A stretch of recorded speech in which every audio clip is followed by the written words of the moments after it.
வணக்கம் மக்களே, இன்னைக்கு நம்ம என்ன பார்க்க போறோம் அப்படின்னா இண்டெக்ஸோட அப்டேட், அப்புறம் மார்க்கெட்டோட update, Bajel, NBCC, Tamil Nadu electricity board, HAL, Indus tower, Ashok Leyland, premium energies, submarine ரிலேட்டடா வந்திருக்கக்கூடிய ஒரு update, ship rocket, RCF, SpiceJet, astro microwave product, JK tyre, solar square, SEBI இதுல வந்திருக்கக்கூடிய அப்டேட்ஸ்லாம் வந்து பார்க்க போறோம். நம்ம பார்க்க போறது பாத்தீங்க அப்படின்னா இண்டெக்ஸோட அப்டேட். நிஃப்டி 50 இன்னைக்கு வந்து 0.89% அளவுக்கு வந்து அப்பா இருக்குது. நிஃப்டி நெக்ஸ்ட் 50 -0.16% அளவுக்கு அப்பா இருக்குது. நிஃப்டி மிட் கேப் 150 -0.1% அளவுக்கு அப்பா இருக்குது. நிஃப்டி ஸ்மால் கேப் 250 இண்டெக்ஸ் -0.36% அளவுக்கு அப்பா இருக்கு. நிஃப்டி மைக்ரோ கேப் 250 இண்டெக்ஸ் -0.33% அளவுக்கு வந்து அப்பா இருக்குது. இன்னைக்கு நிஃப்டி 50 பாத்தீங்க அப்படின்னா ஓப்பன் ஆகும்போது ஒரு நெகட்டிவ் நோட்ல ஓப்பன் ஆகியிருந்தாலும் end of the trading session பாத்தீங்க அப்படின்னா ஒரு 220 பாயிண்ட் அளவுக்கு வந்து அப்பாயி 24,768 அப்படிங்கிற ஒரு லெவலில் வந்து க்ளோஸ் ஆயிருக்குது. இன்னைக்கு நிஃப்டி 50 தவிர மற்ற எல்லா இண்டெக்ஸுமே வந்து ஒரு நெகட்டிவ் நோட்ல தான் வந்து க்ளோஸ் ஆயிருக்குது. மார்க்கெட் பர்ஃபார்மன்ஸ் பார்க்கும்போது பாத்தீங்க அப்படின்னா இன்னைக்கு மார்க்கெட் ஒரு பாசிட்டிவ் ட்ரெண்டை வந்து ஷோ பண்ணிருக்குது. 843 பாயிண்ட் வந்து சென்செக்ஸ்ல வந்து அப்பாயி 82,133 அப்படிங்கிற ஒரு லெவலில் வந்து க்ளோஸ் ஆயிருக்குது சென்செக்ஸ். நிஃப்டி பாத்தீங்க அப்படின்னா 220 பாயிண்ட் வந்து அப்பாயி 24,768 அப்படிங்கிற ஒரு லெவலில் வந்து க்ளோஸ் ஆயிருக்குது. மெயினா இன்னைக்கு வந்து நிஃப்டி 50 ஒரு பாசிட்டிவ் ட்ரெண்டுக்கு போறதுக்கான காரணம் பாத்தீங்க அப்படின்னா ஐடி ஸ்டாக்ஸ் தான் வந்து நல்லா பெர்ஃபார்ம் பண்ணதுக்கு ஒரு காரணமா வந்து இருக்குது. பாரதி ஏர்டெல் வந்து இன்னைக்கு நல்லா பெர்ஃபார்ம் பண்ணியிருக்குது. ஒரு 4% அளவுக்கான ஒரு ஏற்றத்தை வந்து கொடுத்துருக்குது. மற்ற ஸ்டாக்கான பஜாஜ் ஃபினான்ஸ், விப்ரோ, இன்ஃபோசிஸ் இந்த ஸ்டாக்ஸ்மே வந்து நிஃப்டி 50 இன்னைக்கு ஒரு பாசிட்டிவ் ட்ரெண்ட் போறதுக்கு நல்ல கான்ட்ரிபியூட் வந்து பண்ணியிருக்குது. ஸ்மால் அளவுக்கான ஒரு ஏற்றத்தை கொடுத்த பிஎஸ்யூ பங்குகளும் எஃப்எம்சிசி பங்குகளும் வந்து நிஃப்டி 50ல இருக்குது. டிக்ளைன் ஆன ஸ்டாக்ஸ் பார்க்கும்போது பாத்தீங்க அப்படின்னா Tata consumer product, Hindustan Unilever இதெல்லாம் வந்து டிக்ளைன் ஆன ஸ்டாக்ஸ் தான் வந்து இருக்குது. எஃப்ஐஐ, எஃபிஐ, டிஐ ட்ரேடிங் ஆக்டிவிட்டி. எஃப்ஐஐ இன்னைக்கு பாத்தீங்க அப்படின்னா 15,968 கோடி அளவுக்கான அமௌண்ட்டை வந்து இன்வெஸ்ட் பண்ணி ஸ்டாக்கை பை பண்ணியிருக்கிறாங்க. 13,633 கோடி அளவுக்கான ஸ்டாக்ஸ் வந்து செல் பண்ணியிருக்கிறாங்க. நெட் வேல்யூன்னு பார்க்கும்போது பாத்தீங்க அப்படின்னா இன்னைக்கு எஃப்ஐஐ வந்து 2,335 கோடி அளவுக்கான அமௌண்ட்டை வந்து மார்க்கெட்ல இன்வெஸ்ட்மெண்ட்டா பண்ணியிருக்காங்க. டிஐ பாத்தீங்க அப்படின்னா இன்னைக்கு 9,616 கோடி அளவுக்கான ஸ்டாக்ஸ் வந்து பை பண்ணியிருக்காங்க. 10,349 கோடி அளவுக்கான ஸ்டாக்ஸ் வந்து செல் பண்ணியிருக்காங்க. நெட் வேல்யூன்னு பார்க்கும்போது நெகட்டிவ்ல 732 கோடி அளவுக்கான பணத்தை மார்க்கெட்ல இருந்து வெளியே எடுத்திருக்காங்க டிஐ. அடுத்த டாப் 5 கெய்னர்ஸ்ல பாத்தீங்க அப்படின்னா நிஃப்டி 50ல Bharti Airtel, ITC, Kotak bank, Hindustan Unilever, UltraTech cement இதெல்லாம் வந்து டாப் 5 கெய்னர்ஸ்ல இருக்கு. டாப் 5 லூசர்ஸ்ல பாத்தீங்க அப்படின்னா Shriram finance, Tata steel, Indus Indian bank, JSW steel, Hindalco. Nifty next 50ல டாப் 5 கெய்னர்ஸ் பாத்தீங்க அப்படின்னா IOC, ICICI, steel, cement, Adani energy solution, Zomato. Top 5 losers பாத்தீங்க அப்படின்னா Chola finance, IRFC, ATGL, Bajaj holdings, Adani green energy இந்த கம்பெனில வந்து டாப் 5 லூசர்ஸா வந்து இருக்குது. அடுத்து நம்ம பார்க்க போற நியூஸ் பாத்தீங்க அப்படின்னா பஜல். இது வந்து பாத்தீங்க அப்படின்னா பஜாஜ் கம்பெனியோட ஒரு குரூப் ஆஃப் கம்பெனி தான். இவங்க வந்து பாத்தீங்க அப்படின்னா ஒரு நியூ கான்ட்ராக்ட் வந்து செக்யூர் பண்ணியிருக்கிறாங்க. சோலாப்பூர் டிரான்ஸ்மிஷன் லிமிடெட் அவங்க கிட்ட இருந்து ஒரு 400/220 கிலோவாட் சப்ஸ்டேஷன் வந்து மகாராஷ்டிரால வந்து இன்ஸ்டாலேஷன் வந்து பண்றதுக்கு. இந்த ப்ராஜெக்டோட ஸ்கோப்னு பார்க்கும்போது பாத்தீங்க அப்படின்னா டிசைன், இன்ஜினியரிங், மேனுஃபேக்சரிங், கமிஷனிங் இதெல்லாம் வந்து அதுல இன்க்ளூட் ஆகுது. இதோட டைம் லைன் பார்க்கும்போது பாத்தீங்கன்னா 15 மாசத்துக்குள்ள இவங்க இந்த ப்ராஜெக்ட் வந்து கம்ப்ளீட் பண்ணி கொடுக்கணும். இந்த கம்பெனியோட பினான்சியல் பர்ஃபார்மன்ஸ் பார்க்கும்போது பாத்தீங்க அப்படின்னா 3.66 கோடி அளவுக்கு ப்ராஃபிட் வந்து இந்த Q2 வந்து கொடுத்துருக்குது. ப்ரீவியஸ் குவார்டர்ல வந்து இவங்க வந்து 4.44 கோடி அளவுக்கு வந்து லாஸ் வந்து புக் பண்ணியிருந்தாங்க. இப்போ வந்து 3.66 கோடி அளவுக்கு வந்து ப்ராஃபிட் வந்து கிடைச்சிருக்குது. அடுத்து என்பிசிசி இந்த கம்பெனில வந்திருக்கக்கூடிய ஒரு அப்டேட் வந்து பார்க்க போறோம். என்பிசிசி என்ன பண்ண போறாங்க அப்படின்னா சூப்பர் டெக் அப்படிங்கிற ஒரு கம்பெனி வந்து திவால் ஆயிடுச்சுன்னு வந்து அவங்க அறிவிச்சிட்டாங்க. ஸோ அவங்களால கம்ப்ளீட் பண்ண முடியாத ஒரு 16 ப்ராஜெக்ட் வந்து என்பிசிசி வந்து எடுத்து பண்ண போறாங்க. இது பாத்தீங்க அப்படின்னா மார்ச் 31ல இதுக்கான விஷயங்கள் வந்து ஸ்டார்ட் ஆகி ஏப்ரல்ல வந்து இது அஃபிஷியலாவே இவங்களுக்கு இந்த கான்ட்ராக்ட் இவங்க கைக்கு கொண்டு போய் கொடுத்துருவாங்க. ஸோ அதுக்கப்புறம் வந்து இந்த ப்ராஜெக்ட்ஸ் வந்து அவங்க தான் ஹேண்டில் பண்ண போறாங்க. இதோட எஸ்டிமேஷன் காஸ்ட்னு பார்க்கும்போது பாத்தீங்கன்னா 9,500 கோடி அளவுக்கு வந்து இருக்க போகுது. ஸோ அடுத்து பாத்தீங்க அப்படின்னா தமிழ்நாடு எலக்ட்ரிசிட்டி போர்டு இதுல வந்திருக்கக்கூடிய ஒரு அப்டேட். நம்ம தமிழ்நாடு கவர்மெண்ட் வந்து பாத்தீங்க அப்படின்னா ரினியூவபிள் எனர்ஜி இனிஷியேட்டிவ் அப்படிங்கிற ஒரு இதுல Tamil Nadu green energy corporation limited வந்து ஒரு wind solar hybrid power plant வந்து எஸ்டாப்ளிஷ் பண்றதுக்கு வந்து பிளான் பண்ணியிருக்கிறாங்க 100 மெகாவாட் அளவுக்கு. தூத்துக்குடி அண்ட் கன்னியாகுமரி இந்த 2 இடத்துலையும். இவங்க எதுக்காக வந்து இந்த விண்ட் அண்ட் சோலார் எனர்ஜிக்கு போறாங்க அப்படின்னா எனர்ஜி மேனேஜ்மெண்ட் வந்து ப்ராப்பரா இருக்கணும் அப்படிங்கிறதுக்காக தான். ஏன்னா இந்த ரெண்டுமே வந்து சீசனல்ல வந்து மாறி மாறி நமக்கு கிடைக்கும். ஸோ அந்த ரீசனால வந்து த்ரூ அவுட் த இயர் வந்து அவங்களுக்கு பவர் சப்ளை இருந்துகிட்டே இருக்கணுங்கிறதுக்காக தான் வந்து இந்த ஸ்ட்ராட்டஜிக்கல் மூவ் வந்து 2 விதமான ஒரு ஹைபிரிட் பவர் பிளான்ட் வந்து பண்ண போறாங்க.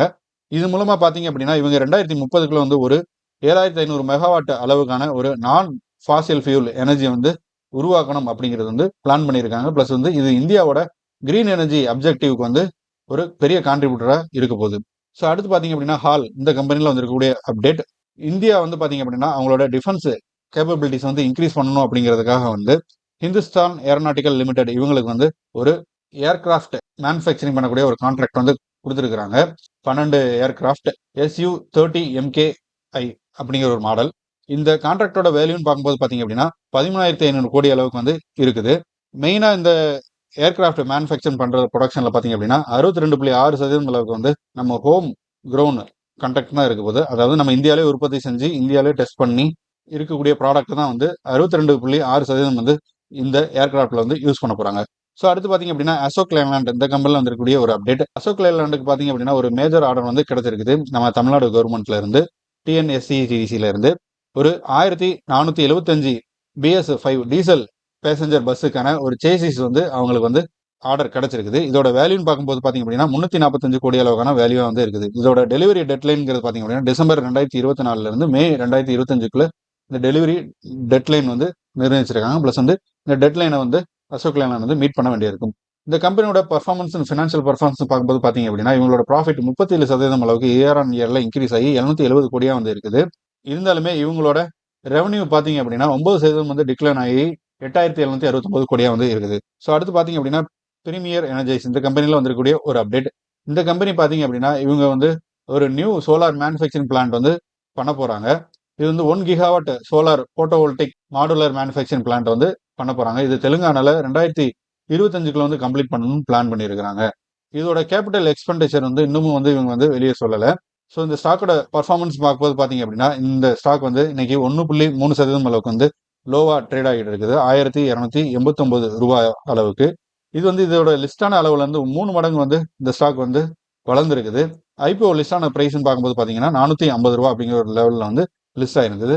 அடுத்து பார்த்தீங்க அப்படின்னா இண்டஸ் டவர் இந்த கம்பெனியில் வந்துருக்கக்கூடிய ஒரு அப்டேட். இந்த கம்பெனி பார்த்தீங்க அப்படின்னா ரினியூவபிள் எனர்ஜி அக்ரிமெண்ட் வந்து ஒன்று சைன் பண்ணியிருக்கிறாங்க. அதாவது பவர் பர்ச்சேசிங் அக்ரிமெண்ட் வந்து JSW கிரீன் எனர்ஜி 8 லிமிடெட் இவங்க கூட வந்து பண்ணியிருக்கிறாங்க. ஒரு 130 மெகாவாட் அளவுக்கான ரினியூவபிள் எனர்ஜி சோலார் PV பிளான்ட்ல இருந்து இவங்க வந்து பாத்தீங்க அப்படின்னா இந்த சோலார் PV பிளான்ட் அதாவது SPVல வந்து பாத்தீங்கன்னா 26% அளவுக்கான ஈக்விட்டி ஸ்டாக் வந்து அக்விசிஷன் பண்ணியிருக்கிறாங்க.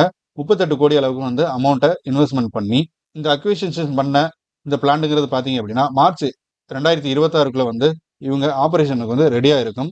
பிளஸ் வந்து ரெகுலேட்டரி அப்ரூவல் வந்து இன்னும் பெண்டிங்ல வந்து இருக்குது. ஸோ அடுத்து பாத்தீங்க அப்படின்னா சப்மரீன் மேனுஃபேக்சரிங்ல வந்திருக்கக்கூடிய ஒரு அப்டேட்.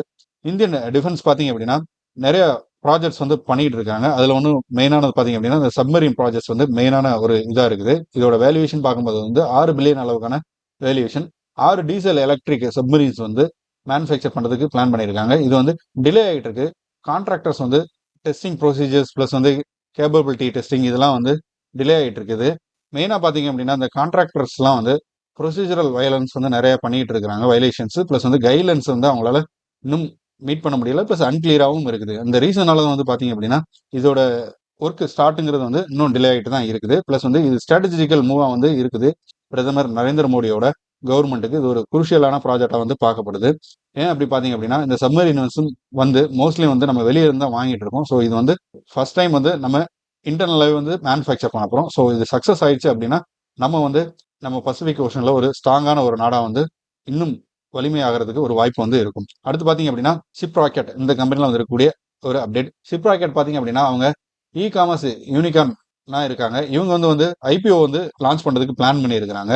2025க்குள்ள இந்த IPO வந்து லான்ச் பண்ண போறாங்க. இவங்க ரைஸ் பண்ற ஃபண்ட் வந்து 2000 இருந்து 2500 கோடி அளவுக்குள்ள வந்து இருக்குது. இதுல மெயினா இன்வெஸ்ட்மெண்ட் பேங்கிங் பார்க்கும்போது பாத்தீங்கன்னா axis capital, Kotak Mahindra capital and POFA securities இந்த கம்பெனிலாம் வந்து மெயினான இன்வெஸ்டர்ஸா வந்து இருக்கிறாங்க. growth அண்ட் ரெவன்யூன்னு பார்க்கும்போது பாத்தீங்க அப்படின்னா 2023-24 இந்த வருஷத்துக்கான ரெவன்யூ growth வந்து 21% இயர் ஆன் இயர்ல வந்து இருக்குது. இது வந்து 1316 கோடியா வந்து இருக்குது. நெட் லாசன்ஸ் பார்க்கும்போது பாத்தீங்க அப்படின்னா 595 கோடியா வந்து இருக்குது. ஸோ அடுத்து பாத்தீங்க அப்படின்னா RCF Rashtriya chemical and fertiliser limited இது வந்து ஒரு கவர்மெண்ட் அண்டர்டேக்கிங் கம்பெனி. இந்த கம்பெனி பாத்தீங்க அப்படின்னா புதுசா வந்து யூரியா கோல்டு அப்படிங்கிற ஒரு ஃபெர்டிலைசர் வந்து லான்ச் பண்ணியிருக்கிறாங்க. இந்த RCF கம்பெனி பாத்தீங்க அப்படின்னா இது வரைக்கும் 13,286 டன் அளவுக்கான சல்ஃபர் கோட்டட் யூரியா வந்து மார்க்கெட்ல செல் பண்ணியிருக்கிறாங்க. அதே மாதிரி யூரியா கோல்டு பாத்தீங்க அப்படின்னா 17% சல்ஃபரும் 37% வந்து நைட்ரஜனும் வந்து இருக்குது. இது மெயினா பாத்தீங்க அப்படின்னா கிராப்புக்கெல்லாம் வந்து ஒரு பெட்டர் நைட்ரஜனை கொடுத்து எஃபிஷியன்சியாக வந்து வளர்றதுக்கு யூஸ் ஆக போகுது. ஆர்சிஎஃப் பார்த்தீங்க அப்படின்னா இந்த யூரியா கோல்டுங்கிற இந்த புது ஃபெர்டிலைசர் வந்து ஃபார்மருக்கு வந்து ட்ரைனிங் கொடுக்குறாங்க அக்ரிகல்ச்சரல் இன்ஸ்டிடியூஷன்ஸோட கொலாபரேட் பண்ணி. ஸோ அடுத்து பார்த்தீங்கன்னா ஸ்பைஸ் ஜெட் இந்த கம்பெனியில் வந்திருக்கக்கூடிய ஒரு update. SpiceJet financial turnover வந்து நடந்திருக்குது. என்னன்னு பார்த்தீங்க அப்படின்னா அவங்க 160 கோடி அளவுக்கான ப்ராவிடன்ட் ஃபண்ட் அவங்க எம்ப்ளாயிஸுக்கு பெண்டிங் வச்சது வந்து லாஸ்ட் 2 இயர்க்குள்ள வந்து செட்டில் பண்ணியிருக்கிறாங்க. இது மட்டும் இல்லாமல் இந்த கம்பெனி வந்து எல்லா விதமான ஒரு கிளியரன்ஸும் லயபிலிட்டி எல்லாத்தையுமே வந்து கிளியர் பண்ணியிருக்கிறாங்க. Like TDS, GST, employee salary dues இதெல்லாம் வந்து கிளியர் பண்ணியிருக்கிறாங்க. அவங்களோட இன்டர்னல் கேஷ் ஃப்ளோவை வச்சு இந்த அக்டோபர் 2024 வந்து இதெல்லாமே முடிச்சிட்டாங்க. ப்ளஸ் அது போக வந்து அவங்களுக்கு மற்ற சில இன்ஸ்டிடியூஷன்ஸ் கூட இருந்த டிஸ்ட்ரிபியூட்டையுமே வந்து செட்டில் பண்ணியிருக்கிறாங்க. ஒரு 23.39 மில்லியன் அளவுக்காக இருந்த ஒரு டிஸ்ட்ரிபியூட்டை வந்து அவங்க 5 மில்லியன் அளவுக்கு ஒரு செட்டில்மெண்ட் வந்து பண்ணியிருக்கிறாங்க. ஸோ இந்த கம்பெனி வந்து இன்னும் ஃபியூச்சரில் ஒரு நல்ல பர்ஃபார்மன்ஸ் பண்ணி க்ரோத் ஆகிறதுக்கான ஒரு பாசிபிலிட்டிஸ் இருக்குது. ஆல்ரெடி வந்து பார்த்தீங்க அப்படின்னா ஏவியேஷன் ரிலேட்டடான ஃபியூலோட டேக்ஸ் வந்து ஸ்கிராப் பண்ணிட்டாங்க நம்ம சென்ட்ரல் கவர்மெண்ட். ஸோ இதோட ரெவன்யூங்கிறது இன்னும் இன்க்ரீஸ் ஆகிறதுக்கான ஒரு வாய்ப்பு தான் வந்திருக்குது. அடுத்து பார்த்தீங்க அப்படின்னா ஆஸ்ட்ரா மைக்ரோவேவ் ப்ராடக்ட் லிமிடெட் இந்த கம்பெனிக்கு வந்து ஒரு ஆர்டர் வந்து கிடைச்சிருக்குது, மேஜர் ஆர்டர் டிஃபென்ஸ்ல இருந்து. இது பார்த்தீங்க அப்படின்னா 255 கோடி அளவுக்கான ஒர்த்தான ஒரு ஆர்டர். இவங்க என்ன பண்ண போறாங்க அப்படின்னா நம்ம முன்னாடியே பார்த்தோம் இல்லையா, டிஃபென்ஸ் வந்து ஒரு 12 ஏர்கிராஃப்ட் வந்து பண்ண போறாங்க அப்படின்னு. அதுக்கு தேவையான SU-30MK ஏர்கிராஃப்டுக்கு தேவையான ஒரு 93 சாஃப்ட்வேர் டிஃபைன்டு ரேடியோ ப்ராடக்ட் வந்து டெலிவரி பண்ண போறாங்க. இது வந்து பார்த்தீங்க அப்படின்னா அடுத்து வரக்கூடிய ஒரு 24 மாசத்திலே வந்து அவங்க பண்ண போறாங்க. இது மூலமா இந்த கம்பெனியோட க்ரோத் பார்த்தீங்க அப்படின்னா 18% 22% அளவுக்கு வந்து இந்த இயர்ல வந்து இருக்கிறதுக்கான ஒரு வாய்ப்பு இருக்கு அப்படிங்கிற மாதிரி ப்ரிடிக்ட் பண்ணியிருக்கிறாங்க. இது வந்து 1200 1300 கோடி அளவுக்கான ஒரு ஆர்டர் புக் வந்து நடந்திருக்குது. அடுத்து பார்த்தீங்கன்னா ஜேகே டயர் இந்த கம்பெனியில் வந்திருக்கக்கூடிய ஒரு அப்டேட். இந்த கம்பெனி பார்த்தீங்க அப்படின்னா ஒரு 30 மில்லியன் லோன் வந்து சப்ஸ்டான்ஷியலாக வந்து எக்ஸ்பென்ஷனுக்காக வாங்கியிருக்கிறாங்க. யார்கிட்ட இருந்து பார்த்தீங்க அப்படின்னா டிஇஜி இவங்க கிட்ட இருந்து வாங்கியிருக்கிறாங்க. இந்த எக்ஸ்பென்ஷனுங்கிறது வந்து மெயினாக வந்து மத்திய பிரதேசத்தில் வந்து நடக்க போகுது. இந்த எக்ஸ்பென்ஷனில் அவங்க என்ன பண்ண போகிறாங்க அப்படின்னா ஒரு பயோமாஸ் எனேபிள்டு பாய்லர் ஆப்ரேஷன்ஸுக்கு வந்து யூஸ் பண்ண போகிறாங்க. இது மூலமாக அவங்க வந்து ரீசைக்கிள் மெட்டீரியல் வச்சு டயர்ஸ் வந்து மேனுஃபேக்சர் பண்ண போகிறாங்க. சஸ்டைனபிலிட்டியை வந்து ஒரு இனிஷியேட்டிவாக கொண்டு வரணுங்கிறதுக்காக.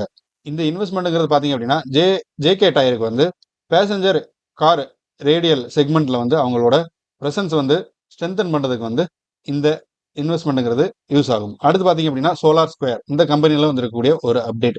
இந்த கம்பெனி பார்த்தீங்க அப்படின்னா ஒரு 40 மில்லியன் அளவுக்கான சீரியஸ் பி ஃபண்ட் வந்து உங்களுக்கு கிடைச்சிருக்குது. இந்த 40 மில்லியன் ஃபண்டை வச்சு அவங்க என்ன பண்ண போறாங்க அப்படின்னா end to end residential solar solutions வந்து பண்ண போறாங்க. இது மூலமா வந்து அவங்க 20,000 ஹோம்ஸ்க்கு வந்து சோலார் இன்ஸ்டாலேஷன்ஸ் பண்ணி அது மூலமா வந்து கம்பெனியோட ரெவன்யூ வந்து இன்க்ரீஸ் பண்ணணும் அப்படிங்கிறது வந்து பிளான் பண்ணியிருக்காங்க. ப்ளஸ் வந்து அவங்களோட சர்வீசஸை எக்ஸ்பேண்ட் பண்ணுறதுக்கும் வந்து இவங்க வந்து ஒரு பிளான் வந்து வச்சிருக்காங்க. மெயினாக வந்து பார்த்தீங்க அப்படின்னா இவங்க ஒரு 50 சிட்டிஸை வந்து டார்கெட் பண்ணி அதோட டெக்னாலஜி என்ஹான்ஸ் பண்ணுறதுக்கும் மானிட்டரிங் இன்க்ரீஸ் பண்ணுறதுக்கும் கஸ்டமர் சாட்டிஸ்ஃபேக்ஷனை இம்ப்ரூவ் பண்ணுறதுக்கும் வந்து பிளான் பண்ணியிருக்கிறாங்க.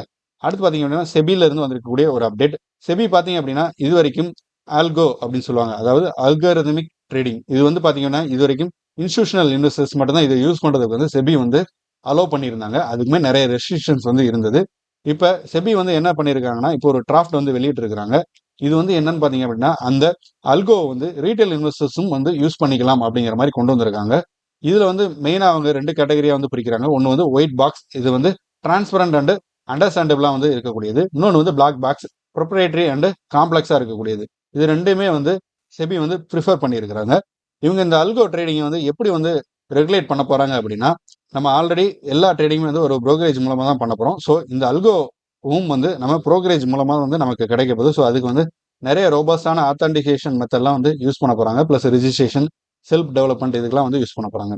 ஸோ இதுதான் வந்து இந்த அல்கோ ட்ரேடிங் வந்து செபி ரிலேட்டடான ஒரு நியூஸ். இந்த அல்கோ ட்ரேடிங்கிறது பார்த்தீங்க அப்படின்னா ஆட்டோமேட்டட், நம்மளால வந்து ஒரு ஸ்டாக் வந்து பை பண்ணுறதுக்கு 1 செகண்ட் 2 செகண்ட் ஆகும். பைங்கிற பட்டனை ப்ரெஸ் பண்ணுறதுக்கு நம்ம திங்க் பண்ணுறதுக்கு. இந்த அல்கோ ட்ரேடிங் மூலமாக பார்த்தீங்க அப்படின்னா அது வந்து நிறைய கோடிங் மூலமாக பண்ணிக்கிட்டு இருக்கும். ஆட்டோமேட்டடாக ஃப்ராக்ஷன் ஆஃப் செகண்ட் கூட ஆகாது, மில்லி செகண்டில் வந்து ஸ்டாக்ஸ் வந்து பை பண்ணும், செல் பண்ணும், இதெல்லாம் வந்து அதுவே ஆட்டோமேட்டடாக பண்ணும். ரியல் டைமில் வந்து நிறைய டேட்டாஸை வந்து அதுவே அனலைஸ் பண்ணி அதுவே வந்து ஒரு ஸ்டாக்கை வந்து வாங்கணுமா வேண்டாமாங்கிறது அதுவே டிசைட் பண்ணி எல்லாமே அதுவே பண்ணிக்கும். இதுதான் வந்து அல்கோ ட்ரேடிங் சொல்லுவாங்க. நம்ம வந்து எமோஷனலாக ஸ்டாக்ஸ் எல்லாம் ஹோல்ட் பண்ணுவோம். அது வந்து எமோஷனலாக தான் பண்ணாது. கண்டிஷன் பேசிஸில் வந்து அது டிசிஷன்ஸ் எடுக்கும். நம்பர் பேசிஸில் மட்டும் தான் அது டிசிஷன்ஸ் எடுக்கும். இதுதான் வந்து அல்கோ ட்ரேடிங் வந்து சொல்லுவாங்க. ஸோ இன்னைக்கு பார்த்தீங்க அப்படின்னா மார்க்கெட் வந்து நிஃப்டி 50யை தவிர மற்ற எல்லா இண்டெக்ஸுமே வந்து ஒரு நெகட்டிவ் நோட்டில் தான் இருக்குது. ஒரு பிராடர் மார்க்கெட் இண்டெக்ஸ்னு சொல்லக்கூடிய நிஃப்டி நெக்ஸ்ட் 50லேருந்து மற்ற எல்லா இண்டெக்ஸுமே வந்து நெகட்டிவ் நோட்டில் தான் வந்து க்ளோஸ் ஆகிருக்குது.